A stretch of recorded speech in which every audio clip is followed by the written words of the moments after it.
Subscribe करें Urdu medium channel को और बेल आइकन को दबाएं।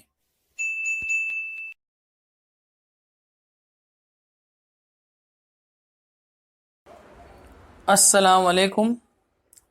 आइए बच्चों, आज मैं आपको 26 जनवरी इस तारीख की अहमियत पे एक तारीखी बात बताता हूँ।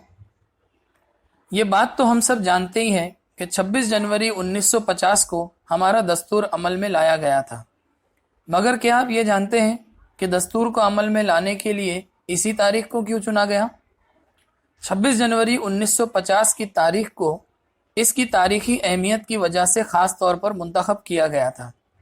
दरअसल 1929 में इंडियन नेशनल कांग्रेस के लाहौर अजलास में पहली बार भारत को अंग्रेज़ों से पूर्ण स्वराज यानी मुकम्मल आज़ादी हासिल करनी है, इस बात को तस्लीम किया गया था।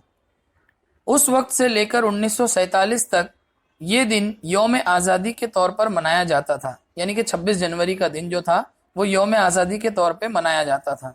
मगर चूंकि हमें आज़ादी 15 अगस्त 1947 को मिली, इससे 15 अगस्त को यौम आज़ादी मनाया जाने लगा और 26 जनवरी की तारीखी अहमियत को मद्देनज़र रखते हुए इस तारीख पर हमारा दस्तूर नाफिज किया गया और 26 जनवरी को यौम जमहूरिया नामजद किया गया। साथ ही आपको ये भी बताता चलूं कि डॉक्टर बाबा साहेब अम्बेडकर की सरबराही में मसूदा कमेटी 29 अगस्त 1947 को तश्कील दी गई थी और इन्हें दस्तूर तैयार करने का काम सौंपा गया था।